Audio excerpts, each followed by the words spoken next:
very happy to meet one of the contributions for the Swedish Melodifestivalen, and it's Noah Deutschmann from the group Tribe Friday. So, hello, how are you going? Hi, I'm doing great. Thank you. Yes, it's quite early in regards of Eurovision. Eurovision takes place in May 2022, and we have January still. And you are still facing the national final in Sweden called Melodifestivalen, which is a very big show. So, how does it come that you have applied to enter this contest?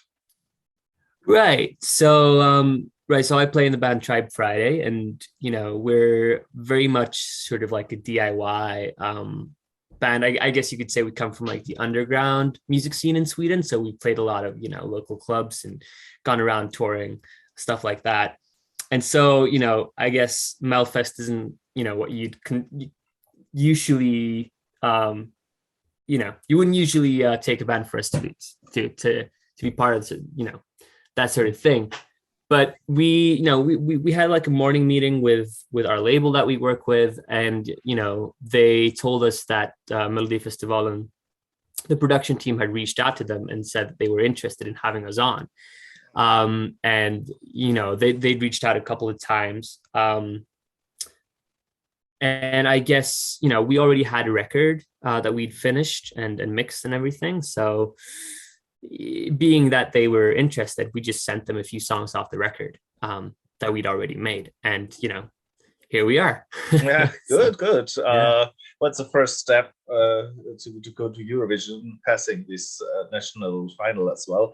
But could you tell us a little bit more about the band's name, Tribe Friday? It's a little bit, I don't know, a lot of people maybe don't know what they could think of it. What's the meaning behind it?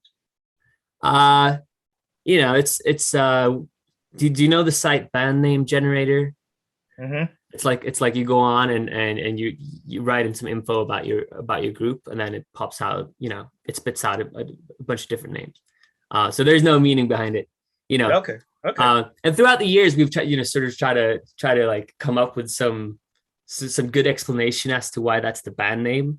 But to Mm-hmm. be honest, I mean, we're just like a garage band from the beginning, and we didn't have a name. So it's a band name generator. Yeah. Yeah, I was watching some of your videos, and I said that you're really crazy guys from the looks, from the way you singing, and how would you describe your music style? Is there any category you would fit in somehow? Uh, we like to call ourselves screech pop Mm-hmm. or bubblegum emo. I think Bubblegum, yeah. would be the That's also correct the term. name of your album, Bubblegum, Yeah. That's Exactly. Yeah. ah, Yeah. It's the name of the album. It's the name of the genre. It's everything.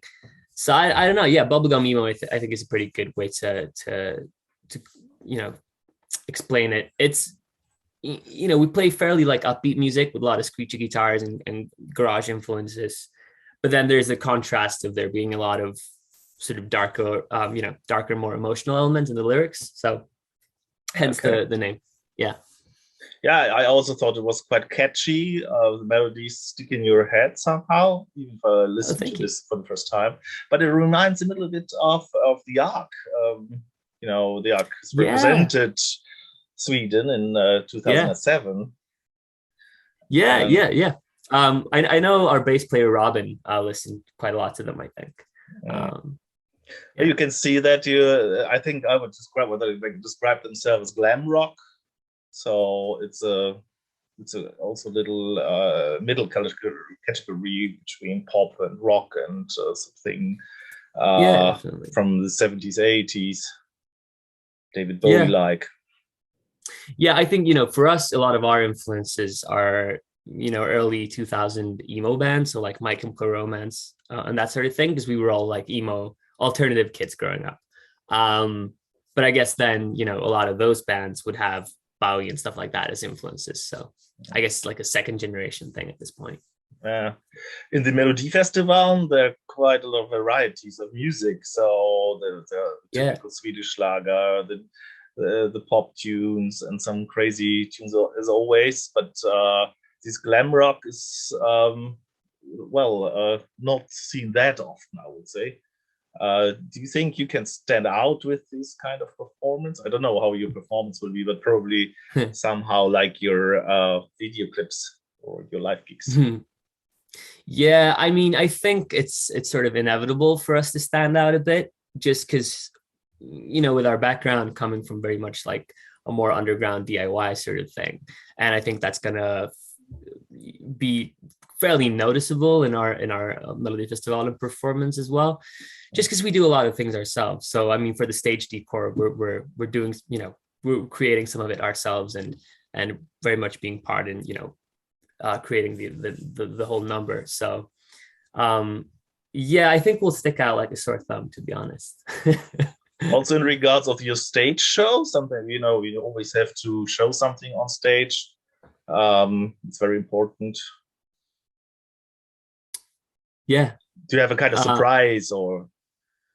Yeah, I think, you know, if for someone who's seen us live in the past year or so, it's, you know, we're very much trying to do what we always do, but just amp it up a bit. So, but yeah, the stage, I got some 3D renderings today of the stage, and it's looking great. So I don't want to say too much, but it's gonna be awesome. Yeah. But you have quite a few competitors in the Melodifestivalen, and also very well-known names like Bengtzin, Robin Bengtzin, from Ludwig, Shirley Clamp, and all these Swedish singers, which are very well known already. So do you feel a bit scared, or do you say just take it as a chance? Do you think just not as a competition?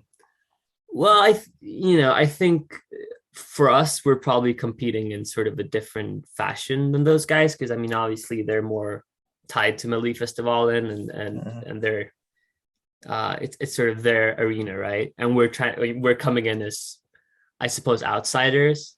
So I don't think we consider it competition. I mean, we're just glad to be there, to be honest. And I think for us, the main thing is we're very happy to show, you know, our side of Swedish music to, I suppose, the Swedish people and the world. And you know, that's all that matters for us. So I mean, competition, yeah, absolutely. And yeah, I don't know what our chances of winning are, but we don't really care. We just want to have fun. We're gonna do what we always do. We're gonna have fun on stage. And yeah, that's great. Where are you guys based in Sweden?